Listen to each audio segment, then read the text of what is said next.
اللہ تبارک و تعالی نے قرآن مجید کے اندر ارشاد فرمایا، سبحان الذی اسری بعبدہ لیلا من المسجد الحرام الی المسجد الاقصی، پاک ہے وہ ذات جس نے سیر کرائی اپنے عبد خاص کو رات کے تھوڑے سے حصے میں مسجد حرام سے مسجد اقصی تک۔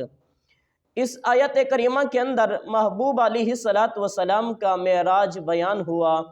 سبحان الذی بیان فرما کے اللہ تبارک و تعالی نے لوگوں کو بتایا کہ کہیں تم میرے محبوب کے معراج کا انکار نہ کرنا کہ یہ کیسے ہو سکتا ہے، اللہ کے محبوب آسمانوں پر کیسے جا سکتے ہیں، اللہ کا دیدار کیسے کر سکتے ہیں۔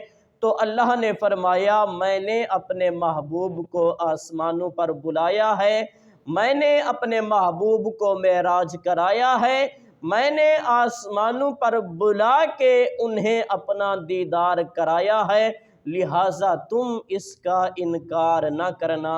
اس لیے فرمایا سبحان الذی، پاک ہے وہ ذات۔ آگے فرمایا اسرا، جس نے سیر کرائی۔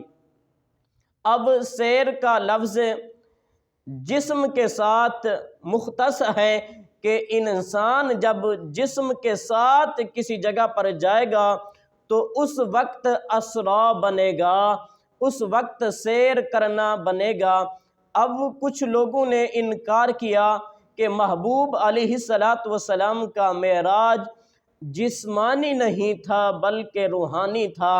اسرا اس بات پر دلالت کرتا ہے کہ اللہ تبارک و تعالی نے محبوب کو جو معراج کرایا ہے، یہ معراج جسمانی تھا، روحانی نہیں تھا۔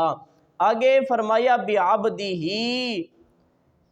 روح اور جسم جب آپس میں ملتے ہیں پھر جا کے عبد بنتا ہے، تو عبد کا اطلاق پورے جسم پر ہوتا ہے نہ کہ روح پر۔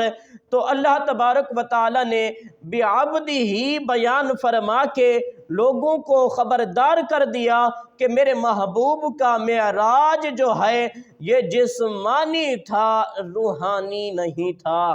آگے اللہ تبارک و تعالی نے فرمایا لیلم، لیلہ کا معنی ہوتا ہے رات کے تھوڑے سے حصے میں۔ تو اب اگر کوئی شخص یہ اعتراض کرے کہ رات کے حصے میں یہ کیسے ہو سکتا ہے، مسجد حرام سے مسجد اقصی تک اللہ کا رسول چلا جائے اور پھر آسمانوں کی سیر، جنت کے اندر جائیں، جہنم کو ملاحظہ فرمائیں، وہاں کے سارے معاملات دیکھیں، اور یہ رات کے تھوڑے سے حصے میں یہ کیسے ہو سکتا ہے؟